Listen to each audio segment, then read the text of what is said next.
Hi, and welcome to Enchantment of Eternity's review for Star Trek Beyond. In this video, I review the newest installment of the Star Trek reboot series, Beyond. This video is spoiler free, so if you haven't seen this movie yet, you are safe from spoilers as there will be none in this review. So those familiar with my channel may know how I feel about the new Star Trek reboot franchise, and that's not very positively. As a longtime Star Trek fan, I find, I'm very fascinated by the rich lore and mythology of the Star Trek universe and would love to see it expanded upon, and the whole concept of erasing over 100 years of mythology and starting from scratch is very repugnant to me. But I would be willing to look past that had these films presented a tangible, believable, and interesting universe and stayed true to the things that made Star Trek, but they did not. So yesterday I did a live watch along video where I watched J.J. Abrams' 2009 Star Trek and ripped into it and got into all the reasons why I felt that movie failed as a Star Trek film, and as an overall film it was mediocre at best and therefore highly overrated. But despite all the little nitpicks and details that bothered me, including the murderous rage yelling fit I had when Kirk got promoted from cadet to captain, I realized in a broader, wide sense there were 5 things about that movie that made it a subpar movie. And I'm setting aside, for the moment, the fact that this movie isn't Star Trek and just uses the title of Star Trek as a cash grab, setting all my Trekkie nerdy things aside and focusing on why it's a subpar movie overall. Just forgetting the whole Star Trek aspect for a moment, there are 5 reasons why it doesn't work as a film. So, number 1, it has an incoherent plot. The best way to describe this film is a collection of suspenseful events that don't really build off each other. 2, it doesn't have consistent or believable characters, particularly Kirk, who will act completely out of character for the purposes of the plot. 3, it doesn't present a tangible, realistic universe. It is a chaotic, nonsensical universe where anything can happen as long as it services the plot, e.g. Kirk going instantly from cadet to captain. 4, the action scenes destroy the senses and just overload with explosions with no sense of cohesion or geography.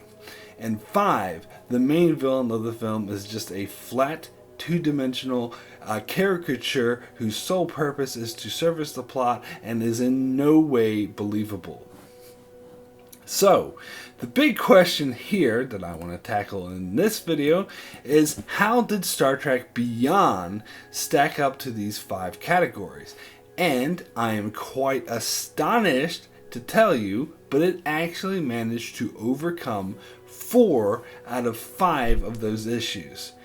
1, it had a coherent, engaging, and interesting plot that very much made sense. 2, it had believable and consistent characters and interesting character interactions. 3, it actually presented a tangible and believable universe that made sense.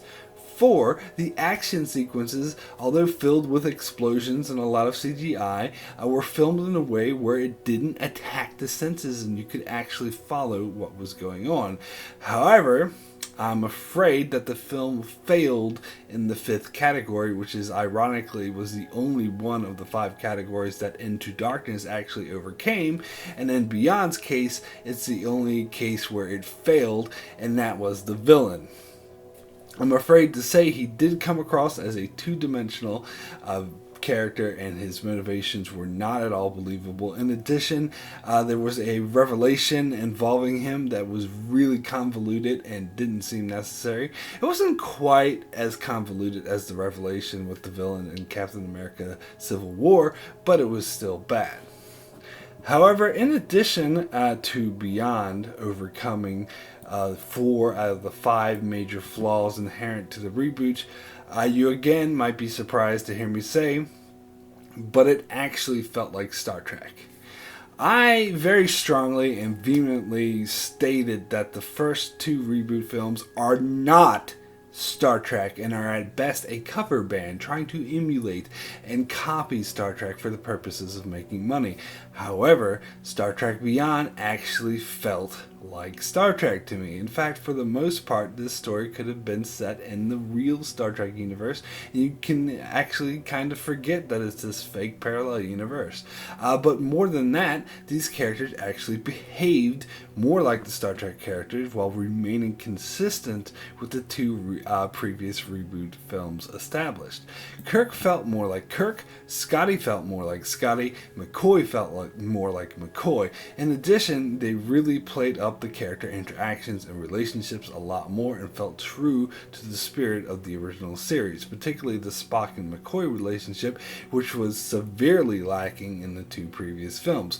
And more than that, the spirit of the story and the universe that was presented felt like Star Trek. There were no Nokia phones, no cadets getting promoted to captain, no people beaming from one side of the galaxy to the other, nothing in this movie that spits on Gene Roddenberry's legacy, as in the previous two films. They were just filled with them. Plus, the story felt like a Star Trek story. In fact, there were elements of the story that was very reminiscent to several original series episodes. But more than that, the heart and core felt like a true Star Trek story. So while I stand firmly by my statements that Star Trek 2009 and Star Trek Into Darkness are not Star Trek, if I'm being completely honest here, I do have to say Star Trek Beyond is Star Trek. You know, like everyone else, I was freaking out when I first saw the first trailer for Star Trek Beyond, as it looked like it was just going to take a huge dump on the Star Trek legacy and simply be, a Fast and the Furious movie disguised as a Star Trek movie. And perhaps I jumped to that conclusion because of hearing it was going to be directed by Fast and Furious director Justin Lin. But I can now say with relief that I was wrong and that trailer was simply misleading in order to appeal to mass audiences. As for Justin Lin, I would say he did an even better job than J.J. Abrams. In fact, it might be directly because of Abrams' absence that this film improved, as he was no longer trying to make it look and feel like a Star Wars movie. In fact, I got the sense that Lin looked at it not as a Justin Lin movie, but as a Star Trek movie, that he did his best to make sure it worked as a film and stayed true to the script rather than trying to make it his own. But of course, that was the heart of why Beyond was so improved, the script. Before I saw this movie, I heard some people say that they were hopeful because the script was co-written by Simon Pegg, and he was a huge Star Trek fan, but I was skeptical. But I got to say that they were right. Pegg and co-writer Doug Jun did an amazing job of making an actual Star Trek movie while at the same time being an entertaining summer blockbuster, because honestly I didn't think that they could pull it off. But this was the heart of what made this movie good, the script. You can tell, everyone else, the actors, the director, the composer, the effects people, all the departments worked in service of the script to make the script as good as they could. And that is always a formula that makes a really great movie. In fact, that's why I'd say Lin did a good job, because he didn't seem to try to interfere with the script and make it something that it's not, and instead brought his expertise to make the action sequences that were in the script the best that he could, rather than the over-bloated CGI fest that Abrams did that completely obliterated the senses. So again, I think the film was much better for having a new director, and more importantly, new script writers that understood Star Trek. At no point did this feel like a Fast and the Furious film in space, which frankly from the trailers I thought it would be. It always felt like a Star Trek film. So yes, Kirk was so much better in this film, not just because he was more like the Kirk we all know and love, but because for a main character, he was more well-rounded and believable. Honestly, after watching Star Trek 2009, that guy felt like a caricature that would just say any cliched bullshit regardless of whether it made any sense, whereas in this film, he felt like a believable character who had a full character arc. And you understood and could buy his motivations. And it felt more like an actual starship captain rather than some jag-off James Bond wannabe eating an apple and sleeping with all the hot chicks. You totally felt for him throughout the film, and he had a character arc that played out very nicely.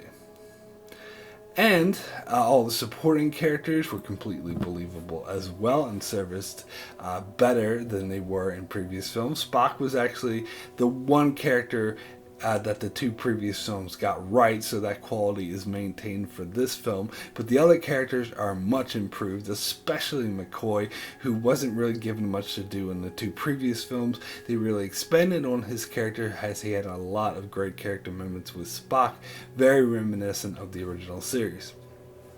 Uhura had a bit less to do in this film, but I don't think that's necessarily a bad thing. Chekhov still comes off as kind of just a supporting character, but let's be real here, he did in the original series as well. And I love what they did with Sulu. Now, there was a controversy with making him gay. George Takei in particular spoke out against this, saying that he wasn't sure if it was honoring Gene Roddenberry's vision of the show. First off, I hate to break it to you, George, but this franchise already took a steaming hot dump all over Roddenberry's vision multiple times. That product placement in the first film is a million times worse to insulting to Gene Roddenberry's legacy than making Sulu gay. Secondly, it isn't inconsistent with anything established in the original series, as although Sulu was never shown to be gay, he was never shown to be straight either. The only reference that there was, to had anything to do with this was that he was shown to have a daughter, and this movie stayed true to that, as he had a daughter with his husband, as gay couples can raise children too. In fact, the Spock horror relationship is actually much worse, as it actively is contradictive and counter to what has been established in the original series. And third, it is true to Roddenberry's vision, as Star Trek was all about showing a future where people look past diversity, and it was hard enough, to get an African American woman and an Asian man as supporting characters on a TV show in the 1960s. So I don't think it would have been possible at that time to have a gay character as well. But who's to say that he wouldn't have done it if he could have? But regardless of what he would have done, Star Trek has always been about diversity in the truest form. Plus, I like the way that it was executed here. It wasn't like a major plot point, but it was just an added character trait to Sulu. Not that he was gay, but that he had a spouse and a daughter to care about. And I love that they didn't exaggerate or magnify the fact that they were a same-sex couple and just treated them like the way they would treat any couple. And then, of course, there's Scotty. Now, I knew Scotty would come off better because he's played by Simon Pegg, who wrote the script. And to be fair, he doesn't actually put Scotty in there all the time. I mean, he probably appears just as much as he does in the previous two films, but he actually feels like Scotty. I was talking about in my review of Star Trek 2009 how Scotty in that film just seemed like silly comic relief. He worked, has comic relief, but he didn't feel like Scotty. Scotty in this film actually felt like Scotty, and he was funny as well. So I think it was a more well-rounded, more believable character rather than just the guy cracking jokes.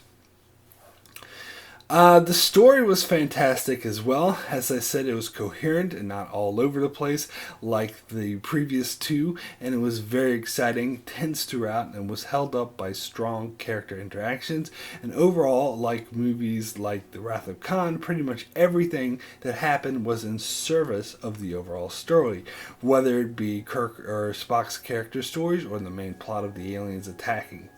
And that's where I don't mind there being a lot of action.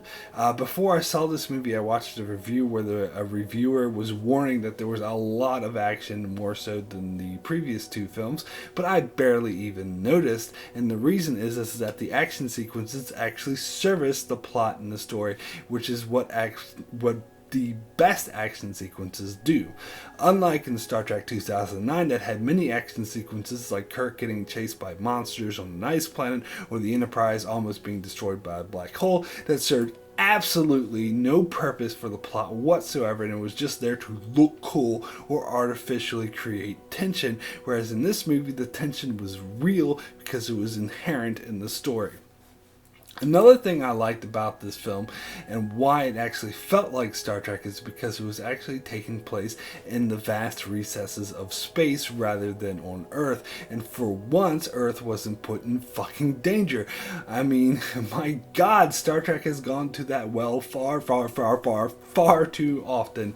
It was refreshing that they actually didn't do it. And believe it or not, the stakes felt just as high, if not more so. Because you don't always have to put Earth in direct jeopardy in order to create high stakes. Stakes are always going to be as high for the audience as they are for the characters.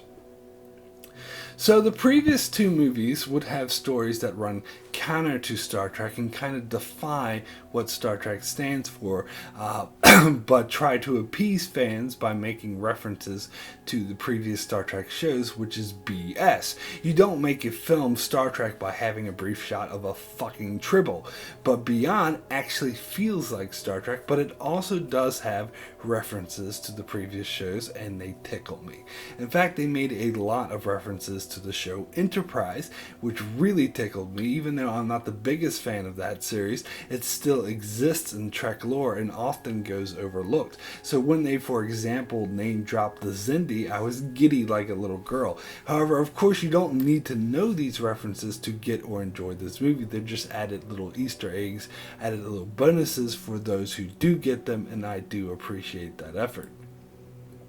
So I'm sure not all Trek fans are going to agree with me completely, because there were moments that they might complain about, such as Kirk riding a dirt bike and the use of the Beastie Boys song Sabotage, but I'll be honest, they didn't bother me.